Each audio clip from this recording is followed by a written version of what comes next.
My name is John, and this is my channel, Island Uncharted, where I explore the remote reaches and backroads of Vancouver Island and beyond. On this episode, we're going to be exploring the crash site of a World War II bomber and exploring the Little Huson Cave system. Join me for the adventure.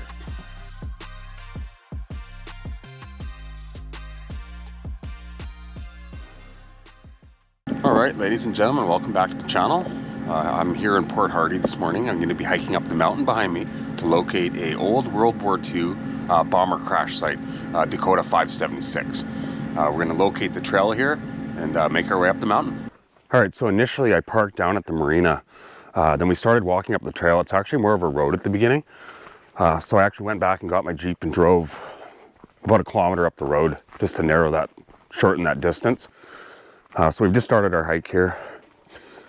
So far so good, the trail is pretty clear.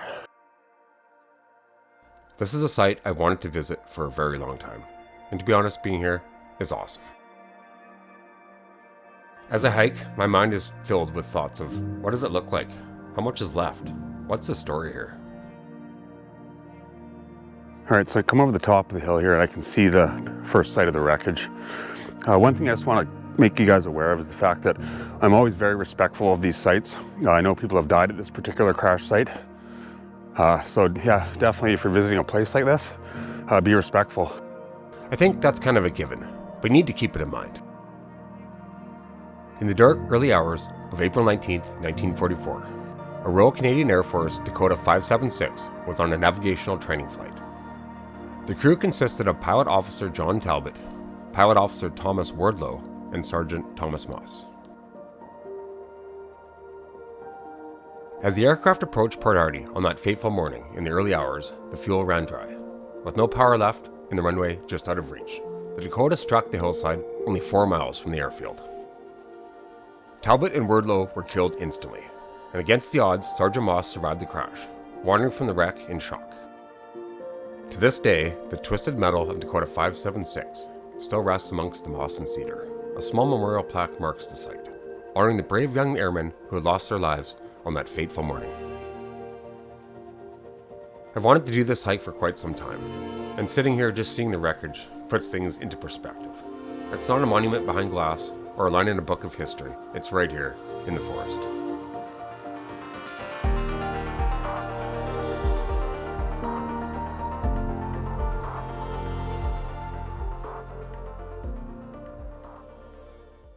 So let's take a brief minute here to talk about the trail up to the Dakota 576 crash site. It's definitely a moderate. There's not really a lot of mud like the reports say. There's definitely a few sections with rope that are a little dangerous. If you drive to the very beginning of the trailhead, how long did this take us to get up here? How long? Yeah. Half hour. About half an hour at most. We're moving pretty slow today.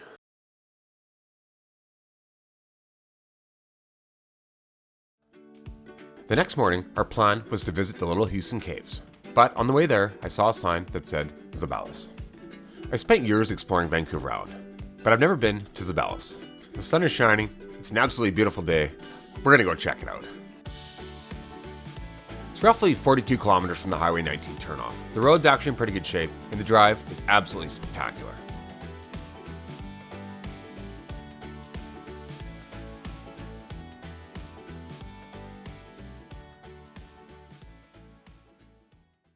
Alright, so we're just about 6 or 7 kilometers from Zeballos. I found an old little side road here and came down here and found this super weird old camp. Beautiful spot right here on the river, so we know we have a spot to stay tonight if need be. Let's go have a look. There's some pretty strange things going on here. Just having a look. It's a camp setup or something. Pretty cool. It's like the Blair Witch.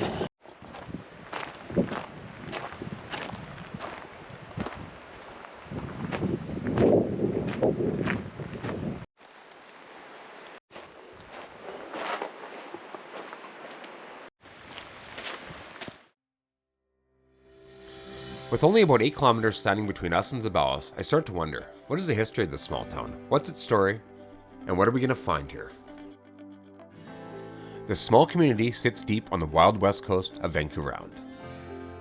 In the 1930s, gold fever turned this remote inlet into a booming frontier town. First came the prospectors, then the loggers, and then their families, chasing their fortunes where mountains meet the sea. And for a brief time, Zeballos thrived, with hotels, shops, and busy streets. But when the gold disappeared, so did the crowds. Quiet, rugged, and still carrying the spirit of its golden past. After a pretty long day of exploring, it was time to set up camp. The small campground in the center of the town is quite small, and it was fully booked.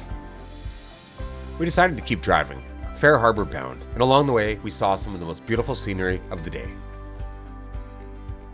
It didn't take long for us to find a place to call home for the night. Tomorrow was a new day, a new adventure.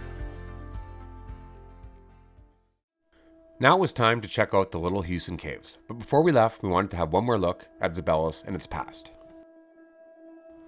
On the way out of town, we stopped to admire some of the finest, most intricately carved First Nations artwork I've ever seen. It's absolutely beautiful.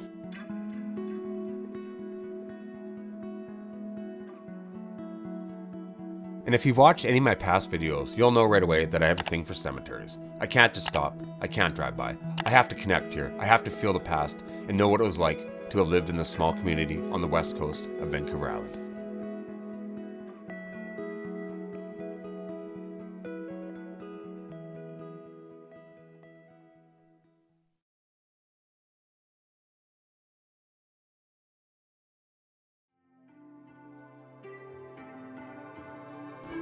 After leaving Zeballos in the dust like a past memory, it was now time to visit the Little Huson Caves. I've wanted to visit this site for quite some time, and I'm actually pretty excited to be here.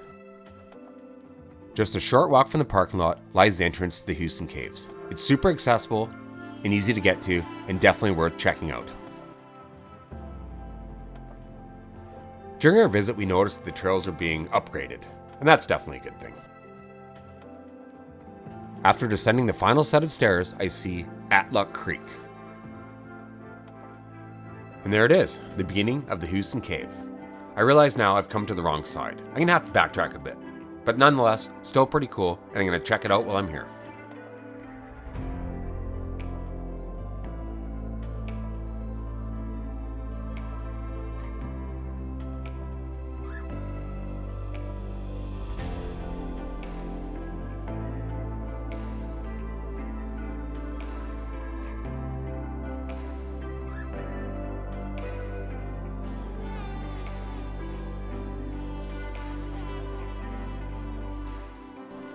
This cave is just one of many karst formations in this particular area of Vancouver Island, known as the Nimpkish Valley.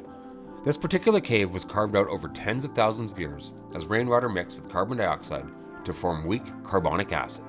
The water slowly dissolved the underlying limestone, creating tunnels, sinkholes, and dramatic caverns.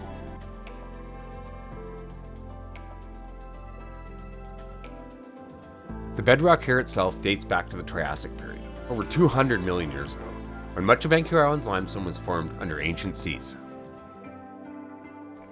The caves we see here today began taking shape after the last ice age, probably around 12,000 years ago, as glaciers retreated and meltwater poured through the valley, accelerating the erosion process. The caves remind me that nature works slowly, but yet with incredible power, leaving behind wonders that will outlast generations.